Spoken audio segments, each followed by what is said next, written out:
Está bueno el calor, ¿verdad? Sí. ¿Sí lo están disfrutando?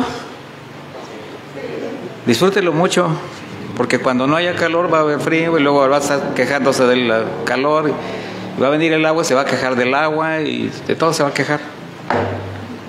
Y mire, el domingo le decía yo a la iglesia allá en León que es una bendición poder disfrutar todas estas estaciones que el Señor ordenadamente da, porque eso significa que aquí estamos. Porque hay quien no está y no siente nada. Entonces, ¿qué prefieren? ¿Sentir el calor o no sentir nada?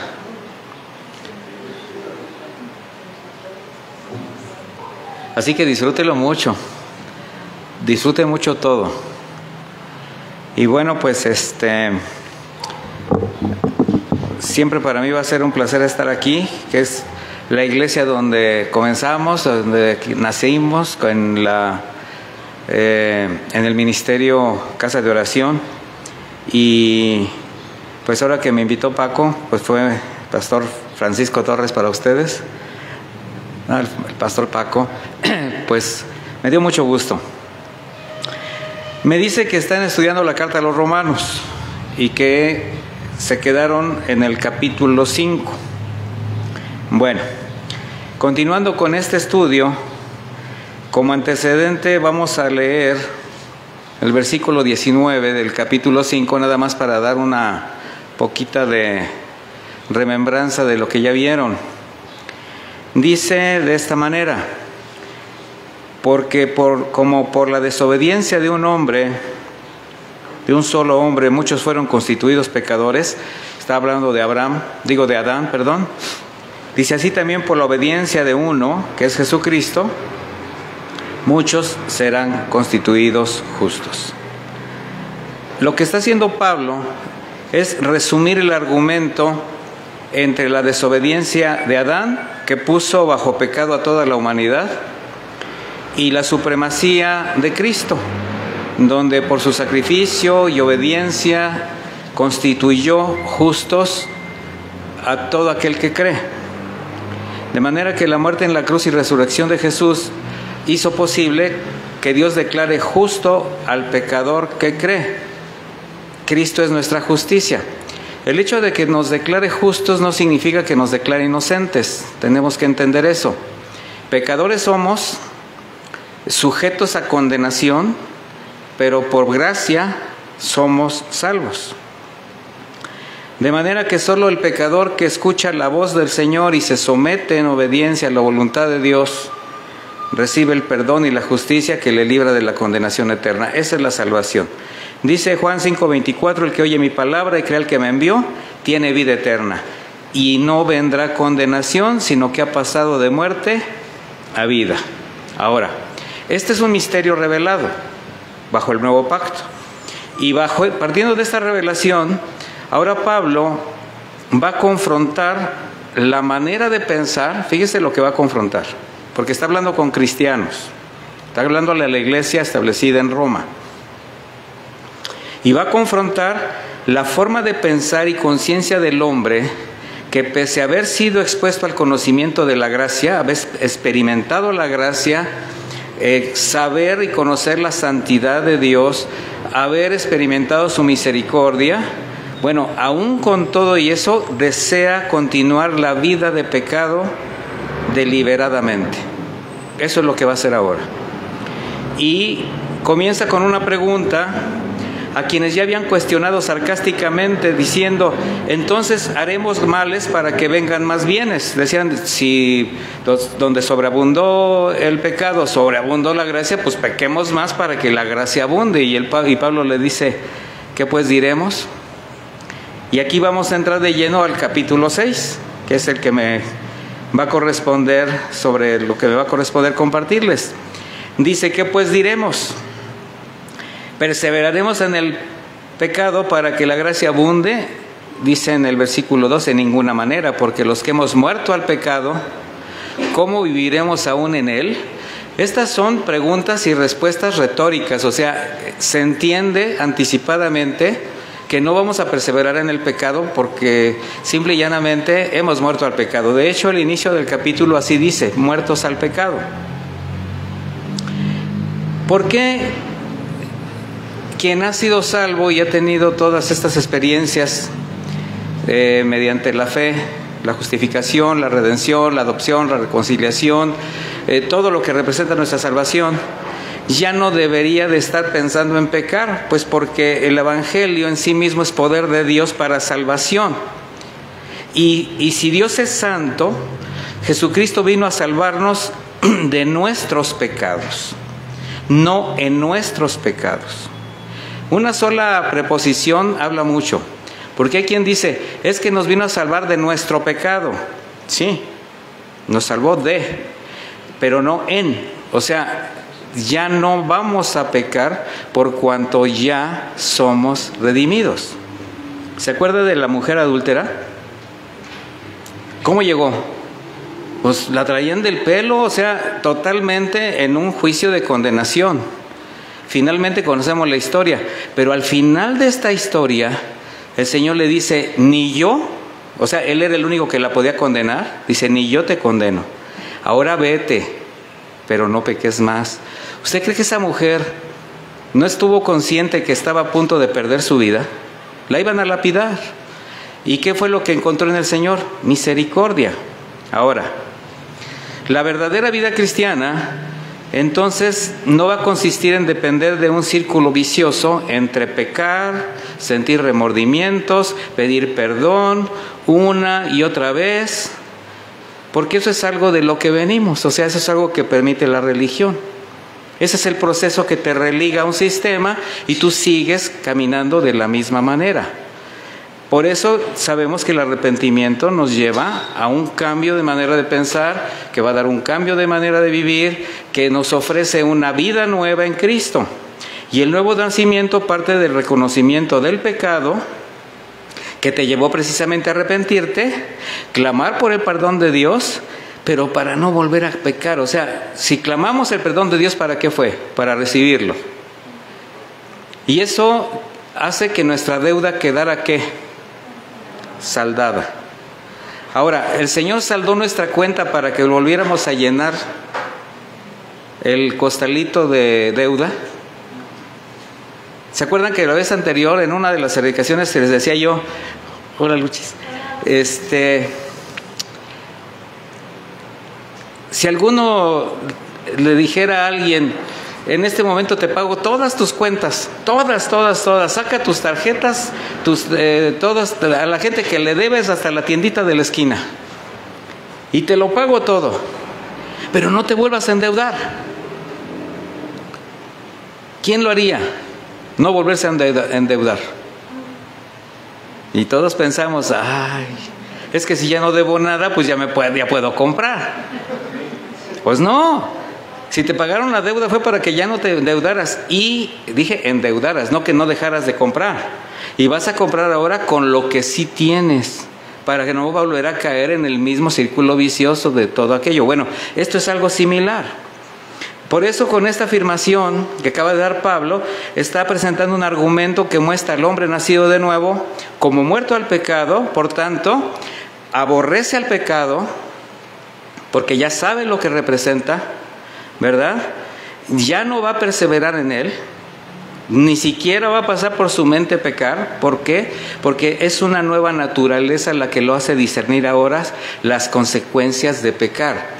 Ya sabes lo que te pasa si pecas, donde lo primero va a ser que tu relación con el Señor se va a romper nuevamente.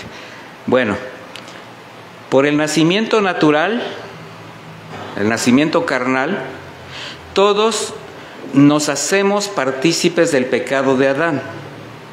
Por la muerte natural de Cristo Jesús, somos liberados de la esclavitud del pecado. Esa es la regla de 3.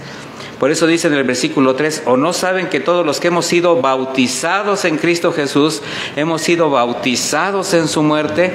Vea las analogías que usa Pablo. O sea, ¿qué usa Pablo para exponer la muerte al pecado? Hace una analogía con el bautizo. El bautizo que nosotros estamos ahorita que tenemos que traer memoria es el haber sido injertados a la vid verdadera en nuestro nuevo nacimiento. Somos sellados por el Espíritu Santo en el instante del nuevo nacimiento y simbólicamente, o sea, espiritualmente somos injertados en el cuerpo de Cristo y simbólicamente lo vamos a ratificar expresando públicamente nuestra fe, bautizándonos en agua. Pero espiritualmente nosotros hemos sido, ¿cómo? Bautizados, hemos sido muertos al pecado, hemos sido sepultados y asimismo resucitados. Por eso es la analogía con el bautizo, ¿verdad? Dice, porque somos sepultados. Vamos a seguir aquí en el capítulo 6, vamos al versículo 4. Porque somos sepultados juntamente con Él para muerte por el bautismo, o sea, por la inmersión, por la sepultura, a fin de que como Cristo resucitó de los muertos por la gloria del Padre, así también nosotros andemos en nueva vida. Entonces, ya muertos al pecado, espiritualmente sepultados y resucitados con Cristo, tenemos que andar ¿en qué? En nueva vida. Por eso dice también en Corintios que somos nuevas criaturas y las cosas pasadas ¿qué? Pasadas, ya fueron hechas. En otras palabras, en la cruz no solamente murió Jesús, los creyentes morimos con Él, fuimos sepultados espiritualmente con Él para resucitar a nueva vida por la fe que nos apropiamos al creer, porque creímos.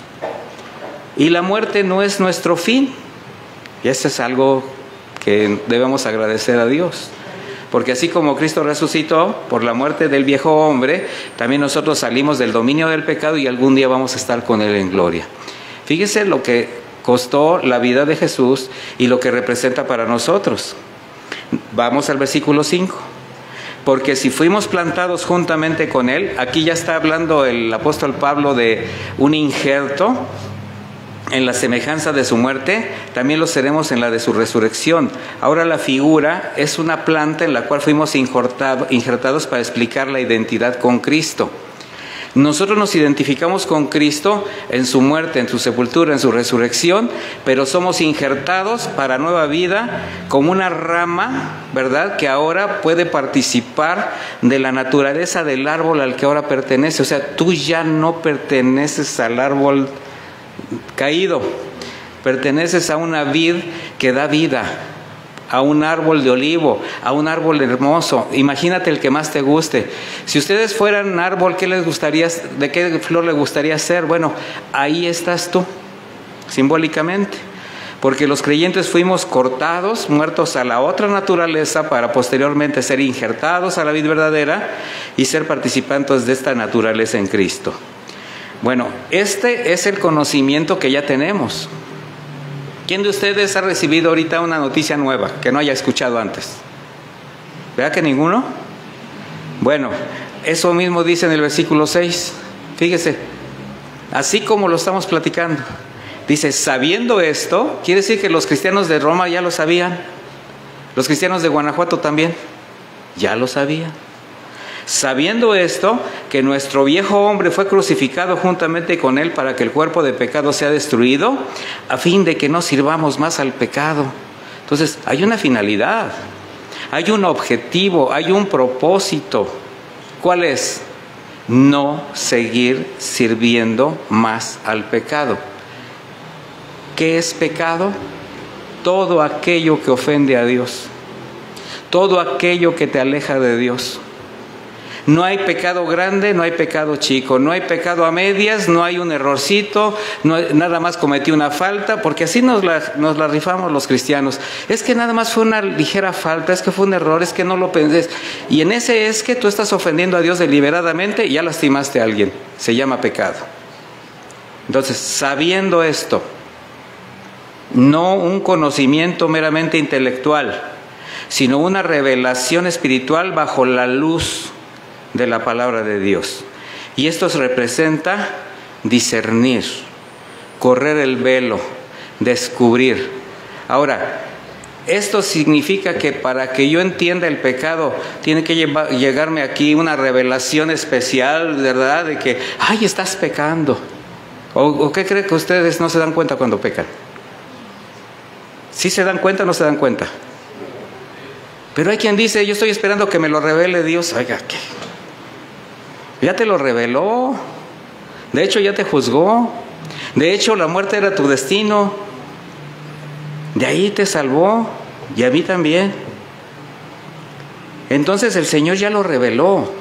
O sea, el misterio fue revelado. El velo fue cortado. Y sin luz, es decir, sin la palabra de Dios, es imposible ver la realidad que el viejo hombre fue crucificado junto con él. O sea, hay muchos que aún diciéndose cristianos todavía están así con esa idea o con ese sentir de que pues no saben lo que es haber sido crucificados, sepultados y resucitados con Cristo, como que si todavía tuviesen que necesitar un poco más. Y a eso se le llama inmadurez, a eso se le llama carnalidad, o se le llama conveniencia para seguir pecando deliberadamente, ¿verdad? Por eso dice Pablo, para que el cuerpo de pecado sea destruido. ¿Qué significa? Que las actividades naturales de la vida que se llevan a cabo por medio de un cuerpo carnal, este cuerpo carnal aún no ha sido destruido. Aquí estamos, sujetos a pasiones, pero también con la capacidad, por lo que ya sabemos, a podernos negar a cualquier situación que nos quiera seducir y hacer caer. Y aunque el viejo hombre, estoy hablando del viejo hombre espiritual, fue crucificado, porque hay quien dice, no, pues es que yo como ya soy salvo, como ya soy cristiano, pues yo ya no peco. No, sí, mi hermano, sí peca. La prueba está en la condición en que muchos se encuentran. El viejo hombre espiritualmente fue crucificado, pero no con eso significa que podemos lograr que la carne se someta. No podemos hacer lo que el Espíritu Santo solamente puede lograr a través de la santificación. Para que tu carne se someta, tú te tienes que sujetar a la dirección del Espíritu Santo. ¿Y por qué te puedes sujetar a la dirección del Espíritu Santo? A ver, aquí alguien me diga por qué. Claro, porque ya eres salvo. Porque en el momento que fuiste bautizado con el Espíritu de Dios, fuiste lleno del Espíritu de Dios, sellado por el Espíritu de Dios, y tu destino es la gloria eterna. Nada más por eso. Pero si no lo creen, por eso dijo Pablo, sabiendo esto. Entonces tenemos que estar convencidos que somos de otra naturaleza. Nos metaformoseamos, ¿verdad? De manera que, aunque el viejo hombre viciado, corrupto, en su tiempo, fue instrumento de pecado, cuando la vieja naturaleza pues daba con todo. ¿Quién se acuerda de esos tiempos? No te olvides de dónde te trajo el Señor. No te olvides. De manera que cuando esta vieja naturaleza fue crucificada, entonces ya no debe servir más al pecado. Y ahora ante los conflictos, porque los conflictos del alma van a continuar. ¿Por qué? Porque las necesidades de la naturaleza humana siguen estando ahí. El cuerpo sigue, o sea, el cuerpo carnal sigue teniendo necesidades, ¿verdad? Y ahora es donde viene nuestra realidad espiritual. ¿Podemos aprender a negarnos a los deseos de la carne? ¿Sí o no? ¿Sí o no? Sí. Entonces, si tú sabes que puedes y que debes negarte a los deseos de la carne, convencido de que la libertad en Cristo es real, ¿por qué sigues pecando? Y no le digas, así de que, ay, pero nada más fue poquito, ¿verdad? Nada más le grité poquito a mi esposa, nada más fue tantito lo que agarré, nada más miré a la güera por 5 segundos y me volteé. No, mis hermanos. Naturaleza es naturaleza, muerte es muerte, y aprendernos a negar es guardar nuestros ojos, nuestra mirada, nuestra boca, nuestros pies, nuestras manos, porque ya no nos pertenecen. Y a partir de ahí, vivir en obediencia. La santificación que el Espíritu Santo va a obrar en cada creyente conforme a su realidad espiritual. Cada uno de nosotros tenemos una realidad espiritual. Cada uno de nosotros tenemos un pecado favorito del cual todavía estamos detenidos, aunque no queramos aceptarlo. Bueno, a ese lo tienes que hacer morir, a ese le tienes que cerrar las puertas. ¿Por qué? Porque esa es la única manera como la santificación va a ser real en tu vida. Y eso se tiene que hacer sin justificaciones. Sin justificaciones. Sin ese fue poquito, no lo quise hacer, no lo pensé, no quería decirlo. Bueno, todo eso queda fuera. Delante de Dios no. No, pero es que sí me arrepentí. Pues sí, pero te estás arrepintiendo de lo mismo todos los días. Estás con el mismo sentir todos los días. No es algo que ya hayas vencido, no es algo que ya hayas dejado fuera, porque allí persiste. Bueno, el problema del hombre, la mayor de las veces, es su propia incredulidad. Y eso lo lleva a desobedecer a Dios. Y si tú no estás convencido que en Cristo eres realmente salvo, no dejas de ser como un incrédulo. ¿Por qué? Porque es como si el Señor no hubiera hecho nada en tu vida. O sea, vives como un incrédulo, como alguien que no le creyó a Dios, que cambió tu manera de vivir, que no eres salvo. Dice el versículo 7, porque el que ha muerto ha sido justificado del pecado. O sea, ya las cosas pasadas fueron hechas. Y aquí aprendemos algo más, que no solo fuimos justificados de nuestro pecado, sino también libertados del poder del pecado. Esa parte donde, no, sí, pastor, pero es que la carne es débil, el espíritu está dispuesto. No, espéreme, a los apóstoles no les funcionó esa frase. Si usted lee el contexto completo, a los apóstoles no les funcionó. Y tampoco nos va a funcionar a nosotros. Por la naturaleza de pecado estábamos destituidos delante de Dios. Pero también, o sea, por naturaleza teníamos la condenación eterna, pero también por los pecados cometidos derivados de esa naturaleza. O sea, nosotros también pecamos. No podemos decir, no, es que yo no hice nada. No, si mi naturaleza caída me llevó a cometer más pecados. Y precisamente eso le da grandeza a la justificación y a la gracia. Así que podemos decirlo de esta manera: yo estaba muerto, esclavizado al pecado, y ahora que he sido juzgado, fui hallado culpable.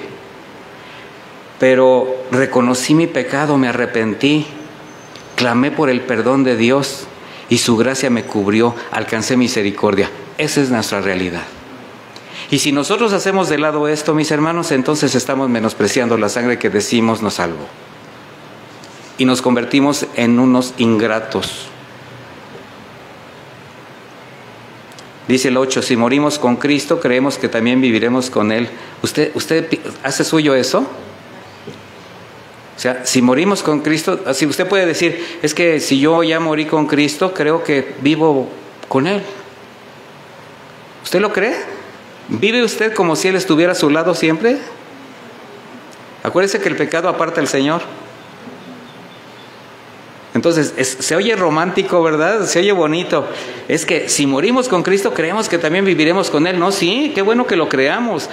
Aquí lo importante es que lo hagamos nuestro. Si morí con Cristo, yo sé que Él vive conmigo. Porque no hay nada que evite que el Señor esté a mi lado, que me cubra, que esté, que viva en mí. Debemos afrontar la realidad que la muerte física llegará en el momento que el Señor disponga, mis hermanos, con la certeza que seremos resucitados, glorificados y estaremos con Jesús toda la eternidad. Ese es un hecho, pero esa fue la parte que Él cumplió. Él lo hizo por gracia. ¿Qué nos queda a nosotros? ¿Cuál es el sentido de nuestra gratitud, de nuestra conducta, de nuestros cambios? Versículo 9, sabiendo que Cristo, habiendo resucitado de los muertos, ya no muere. La muerte no se enseñorea más de Él. Jesucristo murió una vez y para siempre, ya está resucitado a la diestra del Padre. Él ya está en el lugar donde debe de estar. Y en ese lugar, ¿quién crees que tiene que estar también? Pues di yo, ¿o no lo creen? ¿Ya están dudando? No. La muerte, por muy breves momentos, tuvo cautivo a Jesús, porque era necesario que se cumpliera toda profecía. Sin embargo, por el poder del Espíritu Santo venció a la muerte, resucitó y abrió la puerta de la eternidad a quienes confían en Él. Pero seguimos hablando de la obra de Él. ¿Cuál es la nuestra? ¿A nosotros qué nos corresponde? Obedecer. Nada más obedecer. Creer y obedecer. O sea, estar convencido de que lo que estoy escuchando es cierto y por esa causa caminar en obediencia. Dice el versículo 10, porque en cuanto murió al pecado, murió una vez por todas, mas en cuanto vive, para Dios vive. Para Dios vive. Entonces, si Cristo no murió por el pecado, sino que murió con respecto al pecado, porque Él era sin pecado, bueno, una muerte por justicia se dio debido a la naturaleza caída del hombre. Él tenía que hacerlo. Y Cristo tuvo que ser en la cruz lo que nosotros somos, a fin que pudiéramos ser lo que Él es. Él hizo la obra completa. Dice el 11, así también ustedes considérense muertos al pecado, pero vivos para Dios en Cristo Jesús, Señor nuestro. Vivos en Jesús. ¿Cuántas frases se acuñan en la cristiandad? ¿Cuántos clichés? Vivimos libres, vivimos en victoria, vivimos en Cristo, el Señor es conmigo, camino con Él. Pero ¿todo esto será real? ¿Será llevado a la práctica de una manera completa? Porque si consideramos que hace más de 2000 años nuestra vieja naturaleza quedó en la tumba que Jesús también dejó, y que cuando Él resucitó, resucitamos espiritualmente con Él, entonces yo creo que la vida cristiana tendría que ser diferente. La vida cristiana consiste en confiar siendo sensibles a la obra del Espíritu Santo y llevar a la práctica en el actuar diario lo que espiritualmente ya somos en Cristo Jesús. O sea, ya somos. Lo único que tienes que hacer es dar evidencias de lo que ya eres. Si estás convencido que eres una nueva criatura, tienes que dar evidencias de eso que crees.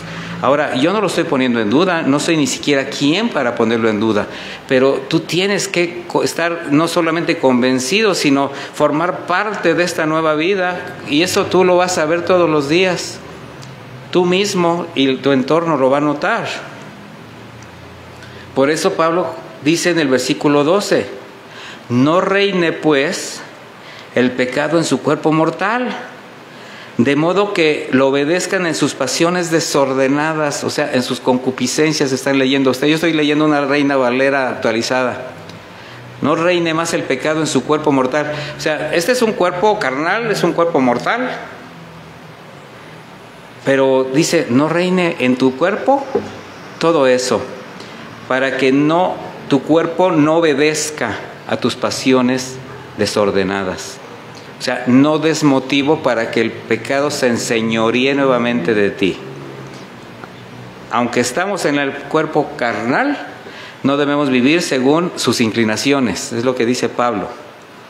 Ya que si bien estamos muertos al pecado, el pecado no está muerto. Eso es algo que tienes que estar bien consciente.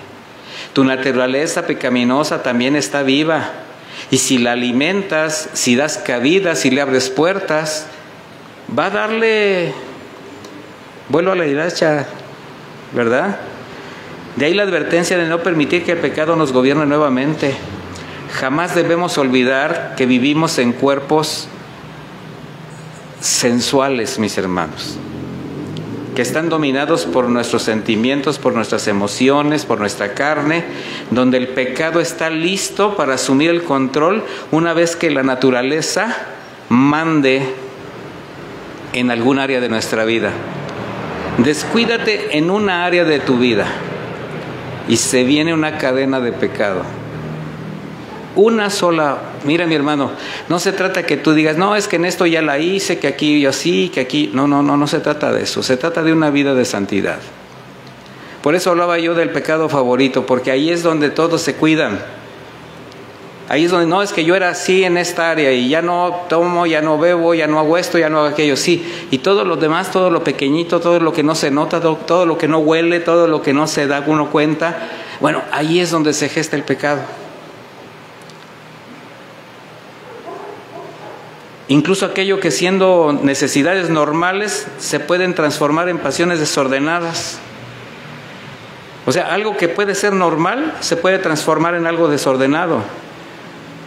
¿Por qué? Porque es la búsqueda de la satisfacción de placeres y deseos deshonestos, nada más por eso. Comienzas por un poquito, le estás dando cabida a que el pecado se enseñoree. ¿Qué es lo que tenemos que hacer? Poner una barrera, porque sabes que vas a caer. Mire, ¿por qué cree que dijo en 1 Corintios 6:2 el mismo apóstol Pablo? Yo se lo voy a leer para que no mueva mucho la Biblia. Todas las cosas me son lícitas, mas yo no me dejaré dominar de ninguna. Todo me es lícito, pero no todo me conviene. Y hay quien dice, bueno, es que, pues aunque no me convenga, si hay chance, al fin que nadie se va a dar cuenta. O sea, vivimos como si Dios no fuera omnipresente. Por eso el versículo 13, regresando a Romanos, dice, ni tampoco presenten sus miembros, está hablando de nuestra carnalidad, al pecado como instrumentos de iniquidad, sino preséntense ustedes mismos a Dios como vivos entre los muertos y sus miembros a Dios como instrumentos de justicia. O sea, ahora tú le vas a dar honra y gloria con tu vida, con tus instrumentos. Romanos 12:1, ¿cómo dice? Que presentemos nuestra vida como la ofrenda que el Señor espera de nosotros. Estoy parafraseando, porque ese es nuestro culto racional. Estamos entendiendo que estamos delante de un Dios santo y presentamos nuestro cuerpo en sacrificio santo, agradable a Él, porque sé que Él es Dios, porque sé que Él es santo. Y resulta muy extraño, pero la idea de una vida de entrega a la voluntad de un Dios santo, aún para los creyentes, no es como muy grata llevarla a cabo. No como el Señor demanda. Siempre hay justificaciones, siempre hay algo que te quieres guardar para ti. ¿Y sabes por qué? Porque se trata de rendirse, se trata de renunciar, se trata de morir al ego, se trata de renunciar a los apetitos de la carne. O sea, se trata de una negación completa, se trata de crucificar la carne. ¿Qué dice Efesios 4:22? Se lo voy a leer. En cuanto a la pasada manera de vivir, despójense del viejo hombre que está viciado conforme a los deseos engañosos, y renuévense en el espíritu de su mente, y vístanse del nuevo hombre creado según Dios en la justicia y santidad de la verdad. Esta es una ordenanza para la iglesia. O sea, estamos vestidos del nuevo hombre. Pero alguien todavía se queda con prendas. ¿Quién extraña cierta ropa que ya se le acabó y que dice, ay, esta todavía como que aguanta? Y tienes pantalones nuevos, pero traes una camisa que ya está ahí, ya en las últimas, no, todavía aguanta, y te la quieres poner. ¿Por qué? Porque la tienes casi pegada a tu cuerpo. O sea, te gustó tanto, ¿verdad?, que no quieres tirarla, no quieres romperla, no quieres regalarla. Así es con la espiritualidad. Hubo algo que nos gustó tanto, nos apasionó tanto, que no queremos cambiarlo. Entonces el mandato de presentarse a Dios como vivos entre los muertos es porque ya realmente estamos vivos, pero en Cristo. Y se nos exhorta a presentar nuestros miembros como instrumentos de justicia. ¿Esto qué quiere decir? Presentar, dejar ante la cruz cada aspecto de la vieja naturaleza para ahora hacer lo que agrada a Dios. Es un cambio radical de vida. Alguien podría decir, pastor, lo he intentado todo, pero ha sido imposible. Y le creo, tiene razón, pero sí lo he intentado en sus propias fuerzas, con sus propios argumentos, por eso le creo. Pero si usted se sujeta a la voluntad de Dios y deja de justificarse, incluso a usar la misma escritura para justificar un pecado, hay quien lo hace. Sacar un texto del contexto para hacer su buen pretexto. 14, versículo 14, porque el pecado no se enseñoreará de ustedes, pues no están bajo la ley, sino bajo la gracia. Lo voy a explicar. Bajo la gracia de Dios, la dependencia debe ser totalmente a Él. Por tanto, ya no debe vivir conforme a la vieja naturaleza que se justifica bajo los rudimentos de la ley, es decir, de las obras. Ley significa obras. A veces nosotros cuando leemos esto pensamos, bueno, pues es que aquí está hablando de la ley de Moisés y a mí no me atañe. No te atañe. Pero aquí vamos a cambiar la palabra ley por obras. Ya no estamos bajo las obras, sino bajo la gracia. No van a ser tus obras con las que quieras agradar a Dios para seguir pecando deliberadamente. Recuerda que tus obras ante Él van a ser siempre trapos inmundos. Entonces Pablo, ¿qué está mostrando a la iglesia? La importancia y la necesidad de la santificación. Y para que eso sea posible debemos reconocer que sin Él no podemos vivir la vida cristiana. Bajo esa convicción, preparar el corazón para que sea Cristo quien la viva por nosotros. ¿Sabías que Él es el único que puede vivir la vida cristiana? ¿Por qué crees que el Señor lo que está haciendo en nosotros es cambiarnos el carácter al carácter de Jesús? Ese es el proceso de la santificación. Es quitar todo lo tuyo para que todo lo de Cristo sea en ti. Eso es. ¿Cómo es esto? ¿Cómo es posible? Negándonos a nosotros mismos, a lo que te agrada, a lo que te acostumbraste, a tus hábitos, a los argumentos antiguos que incluyen los apetitos de tu carne, y sujetar tu voluntad a Él. Así, mediante el proceso de la santificación, se irá formando el carácter de Cristo en ti. Pero tú estás disponiendo tu corazón, limpiándolo, recibiendo su palabra y negándote, no guardándote nada para ti. Porque desde el principio la voluntad de Dios es que sus hijos sean santos. ¿Sí sabías eso? O sea, por eso nos apartó. Él es santo, justo, verdadero. Y en su santidad absoluta jamás podrá mirar con agrado al pecado, ni lo puede pasar por alto, sobre todo cuando se trata de su pueblo. Tú ya has sido justificado. Si la mirada espiritual de los creyentes fuese abierta para ver que todas sus caídas, que todas sus desgracias están íntimamente ligadas a su pecado, con el consecuente alejamiento de Dios, sería otra cosa. Pero es bien fácil caer, es bien fácil ver las consecuencias de algo y hasta reclamarle a Dios o preguntarle: ¿por qué a mí? ¿Por qué me está pasando esto si yo soy así? Si yo hago, doy, siento, obras, sentimientos, emociones. No, mis hermanos, no son obras, es la gracia.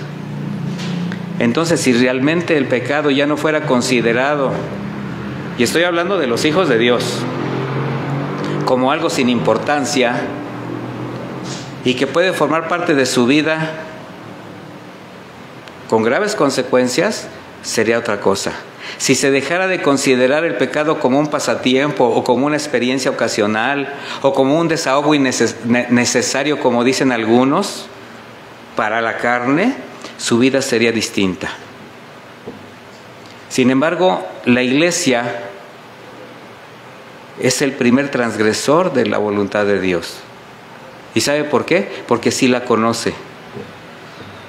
Por eso dice Pablo, sabiendo.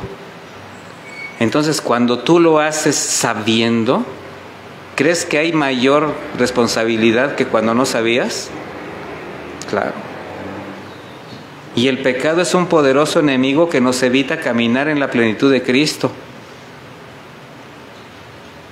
sin importar la magnitud de este. No hay dimensión de pecado. Cualquiera que sea nos aleja de Dios. Pero es fácil para los creyentes de almas débiles, de almas carnales, inmaduras, cegados de entendimiento, duros de corazón, hacer de lado la palabra de Dios, abusar de la gracia, pecar de manera deliberada y no considerar las consecuencias. Ese es un panorama muy real, pero muy grave.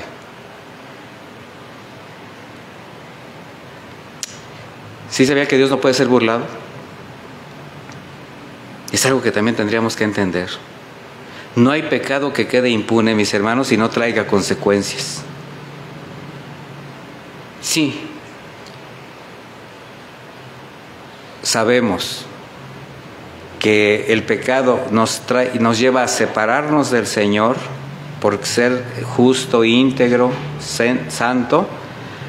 Entonces estaremos conscientes de cuántas bendiciones y beneficios podríamos experimentar si solo desecháramos de nuestra vida toda forma de pecado. Y no estoy diciendo con esto que si te portas bien te ven muy bien. No. Estoy diciendo que tú simplemente vas a hacer la parte que te corresponde y Dios no es deudor de nadie y Él cumple sus promesas.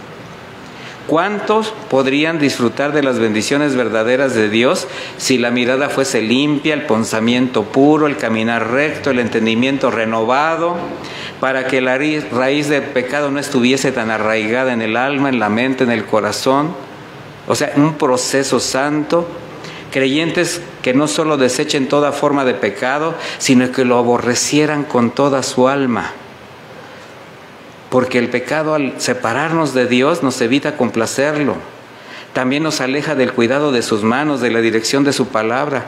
Cuando pecamos, contristamos el Espíritu Santo y estamos solos, mis hermanos. Vamos por nuestra cuenta.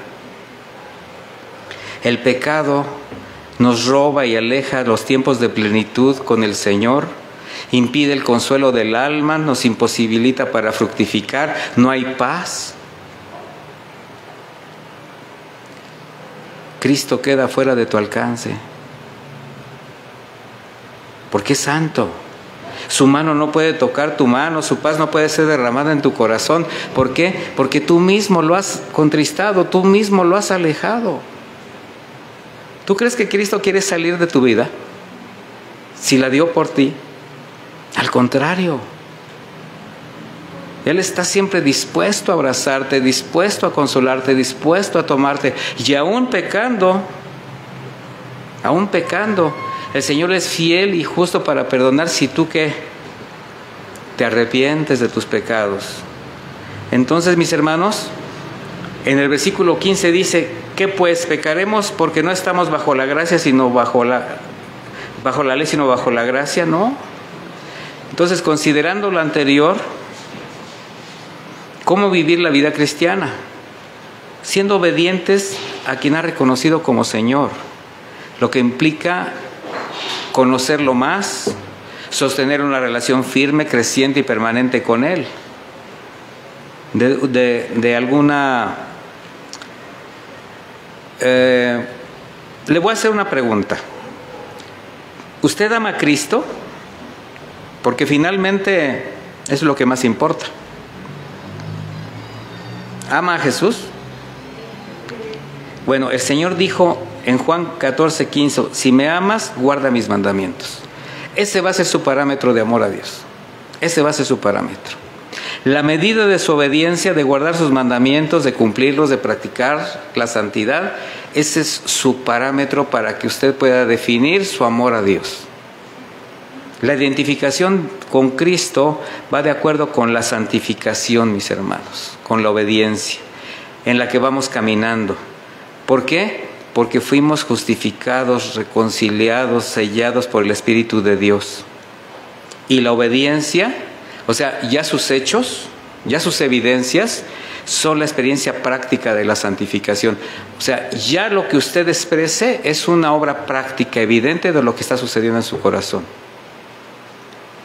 Pero el pecado rompe la comunión con Él, y cuando se da el caso, pues arrepentirnos. O sea, el Espíritu no te va a dejar. ¿Cuántos han pecado así que se dan cuenta que hicieron lo malo delante de Dios y cómo se han sentido? El Espíritu no los suelta, no los deja. El mismo David decía: restaura estos huesos que has abatido, regrésame el gozo de mi salvación. O sea, hay una angustia espiritual impresionante cuando nosotros nos alejamos de Dios. Dice Primera de Juan 1:8: si decimos que no tenemos pecado, nos engañamos a nosotros mismos y la verdad no está en nosotros. Si confesamos nuestros pecados, Él es fiel y justo para perdonar nuestros pecados y limpiarlos de toda maldad. Pero este arrepentimiento y este confesar el pecado, ¿es para volver a reincidir en el pecado o para no pecar más? Y esta es una constante de vida en el creyente, porque siempre hay algo que entregarle al Señor. Diario tenemos algo que diario hay una demanda de Dios a nuestra vida. Así que, habiendo sido liberados de la culpa del pecado mediante la justificación por la fe, también somos liberados del poder del pecado por medio de la santificación. O sea, ¿qué quiero decir con esto? Que sí se puede. Y en la medida que crecemos y maduramos, ¿qué hacemos? Tenemos la practicidad de discernir entre el bien y el mal, es lo que dice Hebreos. ¿Usted sí discierne entre el bien y el mal? Dígame. Le voy a demostrar que no.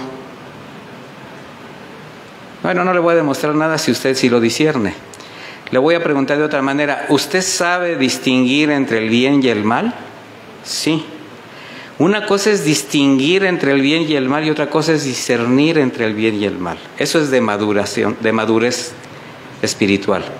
Discernir el bien y el mal, es decir, por tanto sé lo que representa el mal, discierno, sé que no lo debo hacer y no lo toco.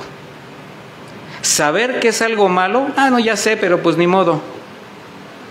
A ver qué surge. No. Discernir el bien y el mal es discierno lo que es bueno y agrada a Dios y lo hago porque sé el resultado de agradar a Dios. Discierno el mal y no lo hago porque sé las consecuencias. Entonces es muy diferente distinguir a discernir. Y ahí usted evalúese a sí mismo. ¿Tiene la madurez suficiente para discernir o solamente distingue y no le interesa dejar de pecar?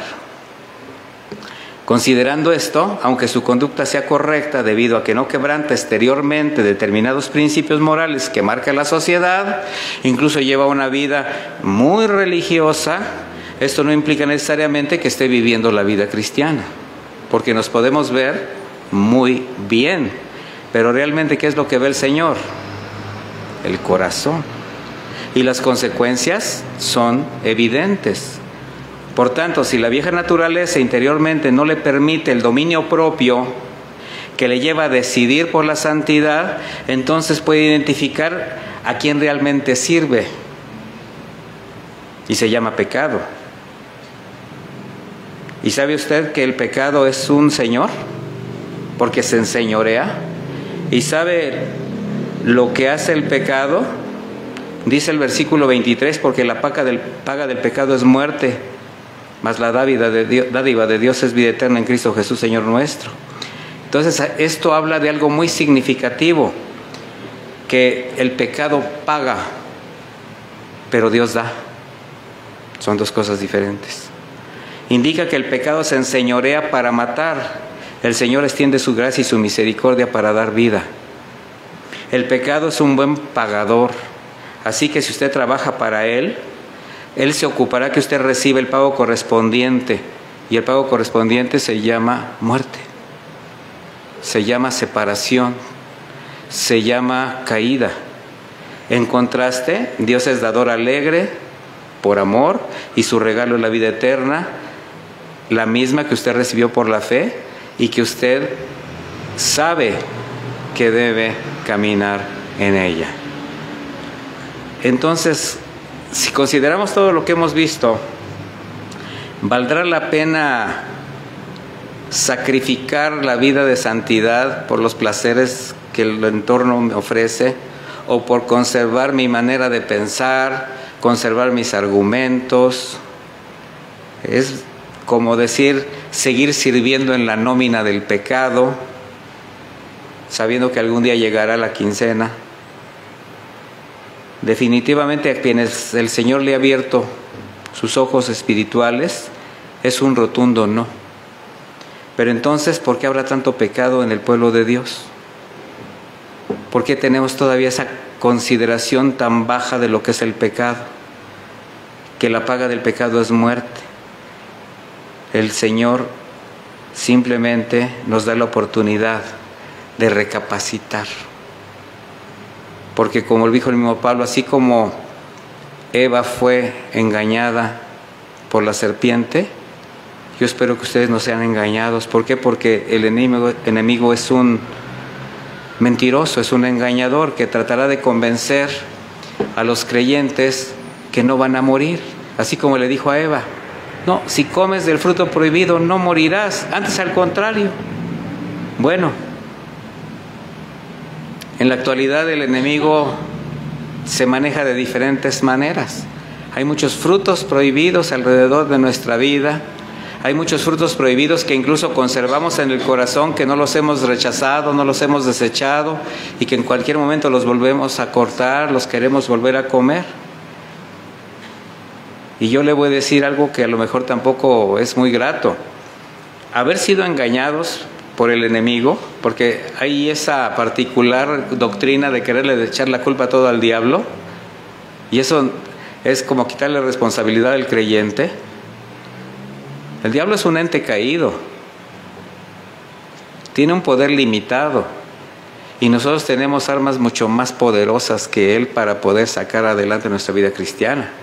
De manera que el engaño no es un pretexto o recurso de defensa ante las advertencias y el consejo de Dios. Así que quien siembra pecado cosechará fruto de muerte. O sea, no tenemos ninguna justificación. Así que si aún alguien diciéndose siervo de Dios trabaja en el taller del pecado, ¿qué tiene que esperar? Su paga. Y si se pasa la vida alimentando al pecado, pues debe esperar que éste le consuma. ¿Ya se dio cuenta de lo terrible que es el pecado en la vida del creyente? Bueno, en la vida de los no creyentes, simplemente como nosotros en algún tiempo vivíamos esclavizados. Pero en la vida del creyente tiene que ser algo que ya debe de estar fuera de nuestra vida. ¿Por qué? Porque hemos sido muertos al pecado. Así que, para terminar, el don de Dios es vida eterna en unidad con el Señor.